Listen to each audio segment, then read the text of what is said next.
Selamat pagi semuanya untuk mata kuliah Konsep Dasar Pendidikan Anak Usia Dini. Saya akan melakukan pembelajaran secara asinkronus mengenai landasan-landasan filosofis untuk pendidikan anak usia dini. Ya, seperti biasa untuk mata kuliah ini absen saja di WA grup ya. Saya akan pantau dan rekap siapa saja yang masuk dan siapa saja yang tidak masuk ya. Yang tidak masuk mohon untuk memberikan konfirmasi kenapa alasan kehadirannya seperti apa. Oke, kita lanjut materinya ya. Oke, sebelumnya saya sudah pernah jelaskan mengenai landasan-landasan para ahli ya.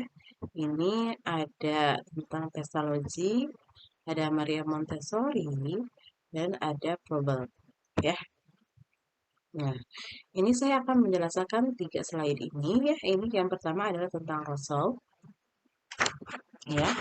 Konsep yang pertama itu adalah konsep kembali ke alam. Kembali ke alam itu maksudnya anak lahir secara alamiah, ya, tidak dipaksakan. eh, Anak diberi kebebasan, ya, anak diberi kebebasan. Anak orang tua bersifat hanya memfasilitasi, ya, dan pendekatannya yang bersifat alamiah dalam pendidikan anak. Ya, ada pendekatan di sini, berarti anak akan berkembang secara optimal tanpa hambatan. Ya, dan di sini juga bahwa pendidikan yang bersifat alamiah itu menghasilkan dan memacu perkembangannya kualitas semacam kebahagiaan, spontanitas, dan rasa ingin tahu. Ya, kembali ke alam ini maksudnya adalah anak diberi kebebasan sesuai dengan kodratnya anak. Ya, tidak dibaksakan, tidak diberi beban yang begitu banyak, tapi anak diberi kebebasan secara bebas, tapi dalam batas yang masih wajar. Ya, seperti itu.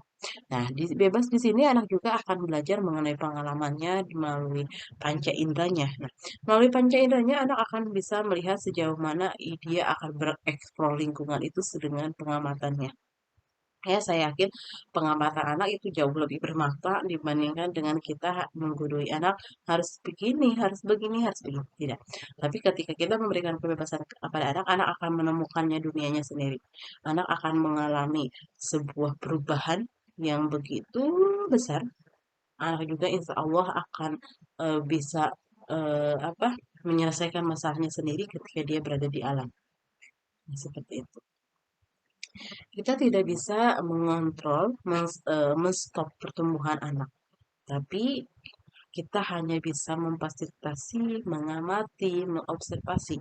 Ya, pertumbuhan ini bersifatnya alamiah sesuai dengan kodratnya, tidak bisa kita berhentikan begitu saja, tidak bisa.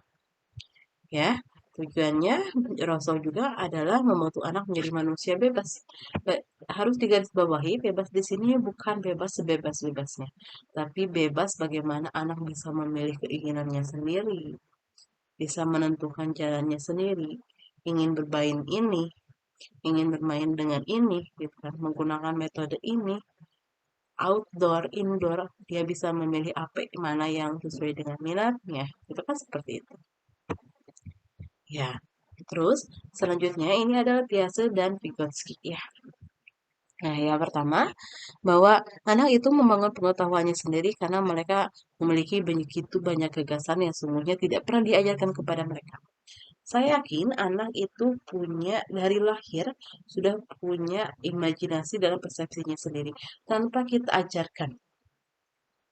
Ya, anak akan membangunnya sendiri melalui pengamatannya sendiri, melalui imajinasinya, melalui gagasannya sendiri, melalui idenya, tanpa kita sadar bahwa kita tidak mengajarkan mereka untuk seperti itu.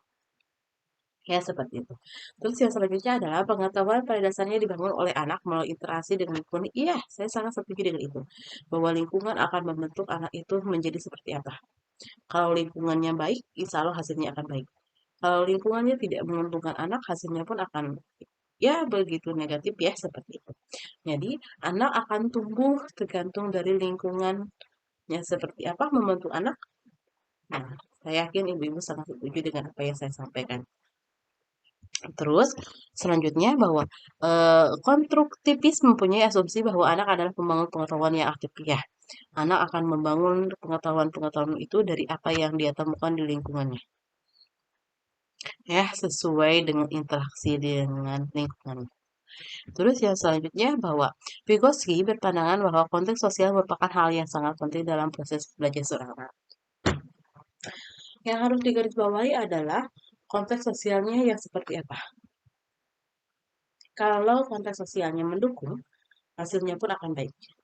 Tapi kalau misalnya lingkungannya yang kurang baik, harus diingat bahwa mentalnya pun akan menjadi tidak baik. Ya, seperti itu. Nah, ini Ki Hajar Dewantara ya, bahwa anak sebagai kodrat alam yang memiliki pembawaan masing-masing. Sudah jelas Bu, anak tidak ketika lahir mempunyai pembawaan yang baik, mempunyai pengaruh yang baik sebagai kertas putih yang tidak bernoda, hitam, putih, merah, hijau itu tergantung dari lingkungan kita yang mencoretinya. Kalau kita mencoretinya dengan yang tidak baik, anak pun akan menjadi tidak baik. Ya, seperti itu. Terus pembelajaran harus memberi pengetahuan yang berfaedah lahir dan batin. Ya, bukan hanya secara kognitif, tapi secara afektif, secara karakter. Anak sebagai individu yang memiliki potensi untuk berkembang. Sudah jelas ya.